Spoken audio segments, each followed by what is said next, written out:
Could the administration have contained the impact of the Himalayan calamity had it not ignored warnings? Studies show that the state and the central government have turned a blind eye to environment reports that were being prepared by experts in Srinagar. Headlines today's Maharukh Inayat with more details.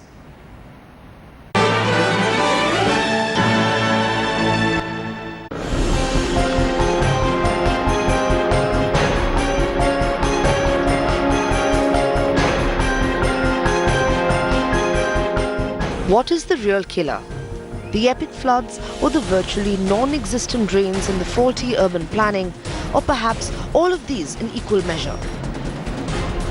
This would hardly seem like the scene that you would imagine in the flood-ravaged Srinagar city.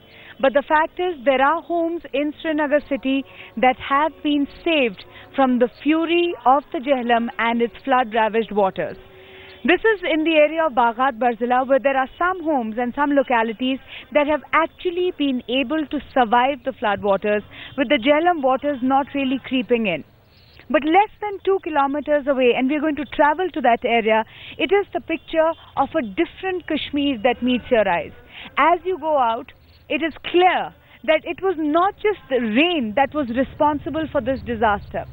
It was clearly a man-made disaster that was waiting to happen.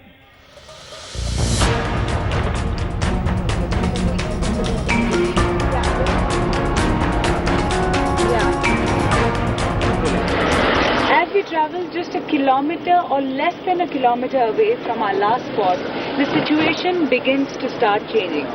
To my right is the Bone and Joint Hospital in the distance that has now been shut down. Right next to it is the mine department, where we did an earlier report which has also been shut down. This entire area was completely submerged in the waters of the Jhelum, close to about 8 to 10 feet of water less than 48 hours ago.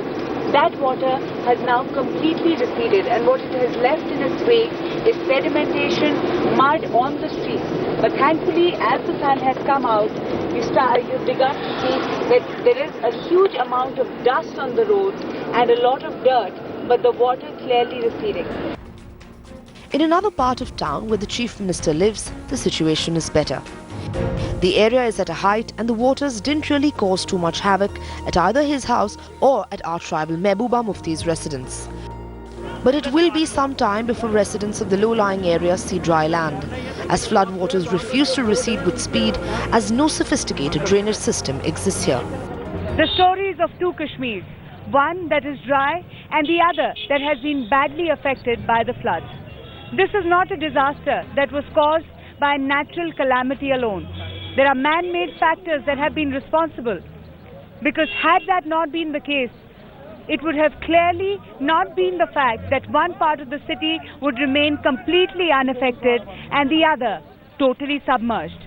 With camera person Prashant at the Rambagh Bridge, this is Maharukh Inayat for Headlines.